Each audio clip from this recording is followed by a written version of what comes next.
Лайф арнасында бірінші курс студенттері бағдарламасының жаңа маусымы басталады. Бірінші курстың жарқын оқиғалары тек бізде. 2024 нұсқадағы бірінші курс студенттері бірінші курстан өте бастады.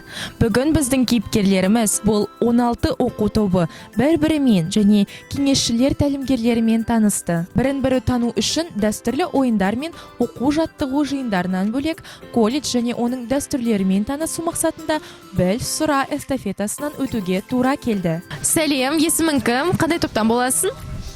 Менің есімім Майна, АК-11 тобынан. Тамаша, АК-11 тобынансың, дұрыс па? Иә. Жақсы. Менде бір сұрақ бар. Сен колледжге түскенде қандай сезімде болдың? Ең бірінші келгенде менде қобалжу сезімі болды, бірақ қазір өте ұнайды, үйреніп кеттім. Колледж ең керемет колледж. Колледж ең керемет колледж. Тамаша. Ендеше мен саған бірінші курс мектебінде жарқын және ұмытылмас эмоциялар тілеймін. Қазір сен ата-анаңа немесе достарына сәлем айта аласың. Мен өзімнің отбасыма сәлем айтамын. Менде бәрі жақсы. Күннің соңында топтар «Мен ұстаз» атты тақырыптық визит картасын ұсынды.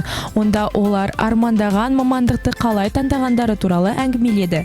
Бүгінге осы бірінші курс студенттерінің шытырман оқиғаларын біздің әлеуметтік желілерде бақылап, лайк басып, пікір қалдырыңыздар. Эфирде кездескенше достар.